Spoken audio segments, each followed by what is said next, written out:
Arkafuuni maamila kee bakka mana ga'u waataa Oromootti nagaan dhuftan isiniin jenna.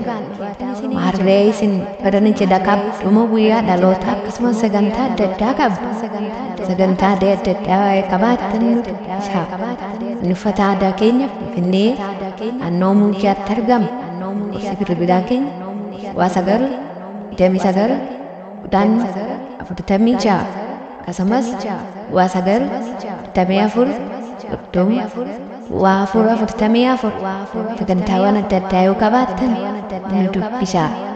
Biyya kamiyyuu jiraattan akka jettanitti isiniin ga'uu waan dandeenyuuf nu dubbisaa isiniin jenna. Miidiyaalee hawaasaa kanneen biroo kanneen akka waatsaappii, telegiraamii fi kanneen biraatiin illee nu dubbisuu dandeessu.